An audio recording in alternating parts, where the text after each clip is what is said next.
We are 100 days away from Election Day on November 5th, 2024. It has been a long and tumultuous election cycle, to say the least, but today officially marks the start of the home stretch. On your screen right now is the battleground map, showing states that are very likely to vote for one party or the other, categorized as safe, likely, or leaning toward either Vice President Kamala Harris or former President Donald Trump.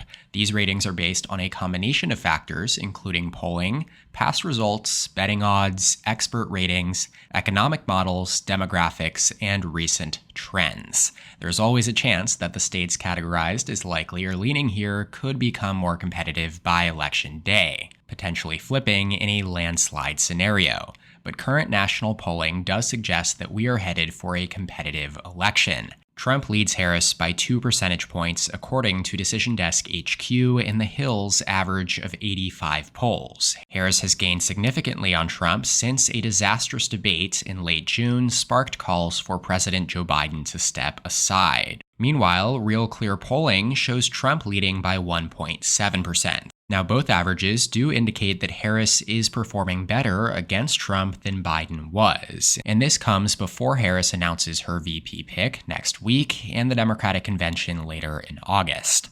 So returning to our electoral map, if the national environment remains tight, with less than a 4 or 5 point popular vote margin for either candidate, I am extremely confident that Harris and Trump will carry each of these states. And so that leaves us with just 6 key battlegrounds. These are the swing states that entered this cycle as primary targets for both the RNC and DNC, and they remain the states I fully expect to have the closest margins once all of the votes are counted. They are Wisconsin, Michigan, and Pennsylvania, the core Rust Belt trio, and then Georgia, Arizona, and Nevada across the Sun Belt. This Rust Belt trio has decided the last 2 presidential elections. Wisconsin, Michigan, and Pennsylvania have voted for the same candidate as one another since 1988, and formerly made up a key section of the Blue Wall before Trump won them each by less than 1% in the 2016 election, as his emerging appeal to white, non-college educated working-class voters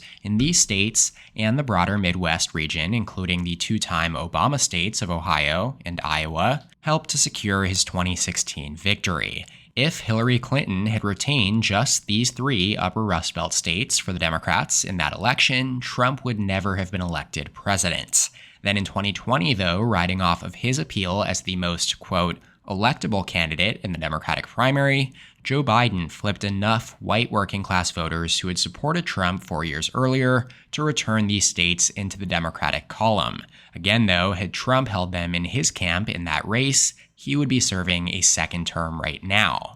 So we know that Wisconsin, Michigan, and Pennsylvania are highly correlated and are likely to vote within just a point or 2 of one another. We also know that Democrats have put in massive overperformances in this region since the Supreme Court overturned Roe v. Wade in early 2022, as these states are all less religious and therefore more pro-choice than the Sun Belt states, especially Georgia, located in the Bible Belt.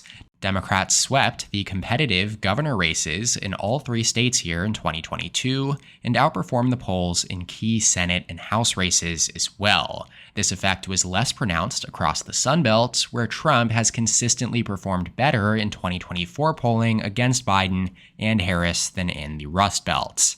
On that note, the 3 Sun Belt states don't necessarily carry the same weight or history as the Rust Belt trio, but they have emerged as key targets for both parties over the past 5 to 10 years. Georgia and Arizona have trended hard to the left in that time span, going from reliably Republican states to now being definitively purple. Starting in 1952 with Dwight D. Eisenhower and ending in 2016 with Trump, Republicans won 16 of 17 presidential elections held in Arizona.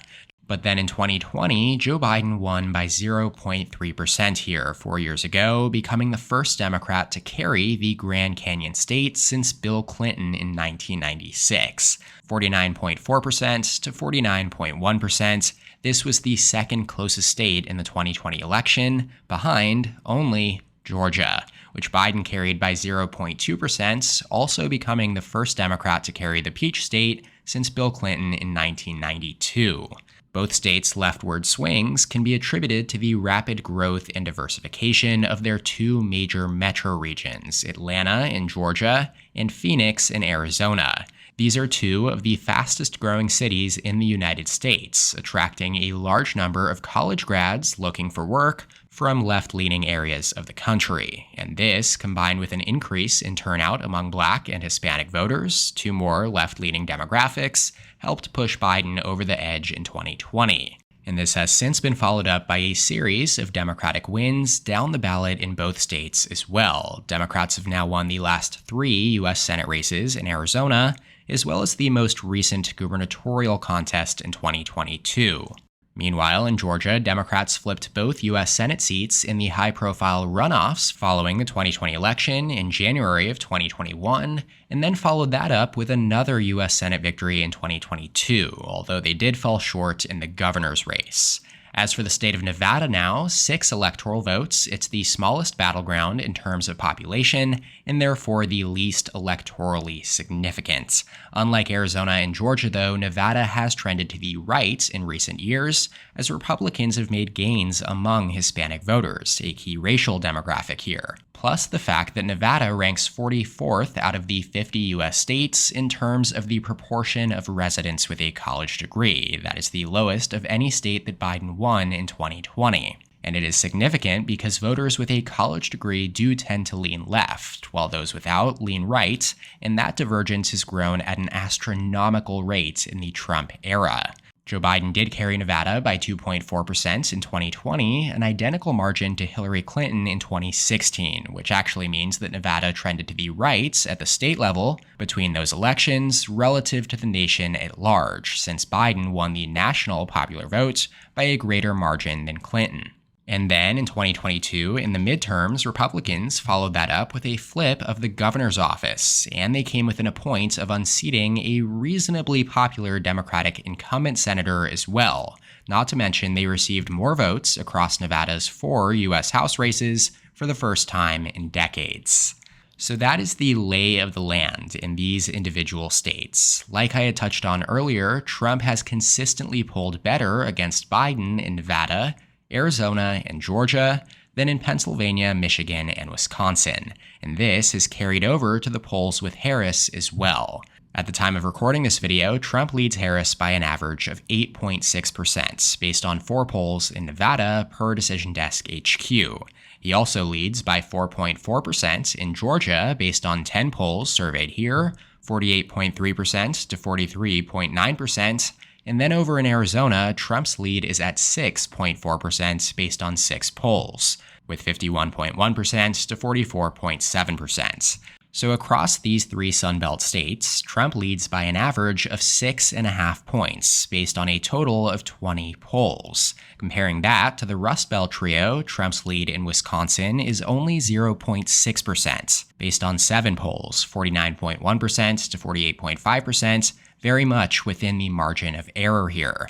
As is the case in Michigan, where Trump leads by 2 points based on 6 polls, 49.1% to 47.1%. And then finally, there's Pennsylvania. Trump leads Harris by 2.6% based on 11 polls, with 48.5% to 45.9%. So across the Upper Rust Belt core trio, his average lead is only 1.7% based on a total of 24 polls. Definitely a stark difference there between the 2 regions. It's a difference that is also reflected in the latest betting market odds via Polymarket, where Trump's odds of winning Nevada sit at 61%, Arizona also 61%, and Georgia, again, 61%. Meanwhile, Harris is slightly favored at 51% in Pennsylvania and 51% in Michigan, and then Trump holds an advantage in Wisconsin at 56%.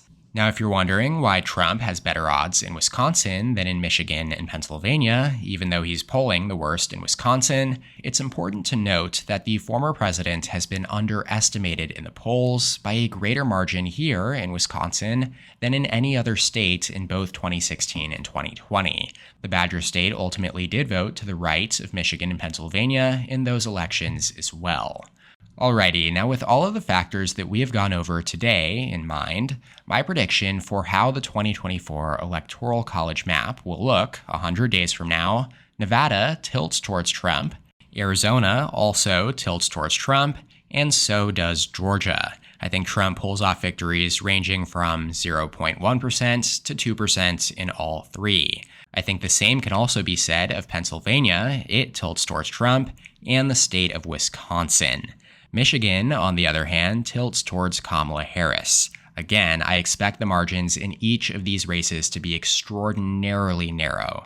But as of today, Donald Trump has an advantage in the race to 270, with 297 electoral votes to Kamala Harris's 241. That does it for this 2024 presidential election map prediction and analysis. Let me know whether you agree or disagree with these ratings in the comments below. Shout out to my channel members on screen here. Thank you so much for your support. If you would like to become a member, go ahead and click the join button below this video to receive exclusive perks. Make sure to subscribe to my channel down below as well, and leave a like on the video if you enjoyed it. Check out more content from my channel here, and as always, thank you so much for watching. I'll see you next time. EP out.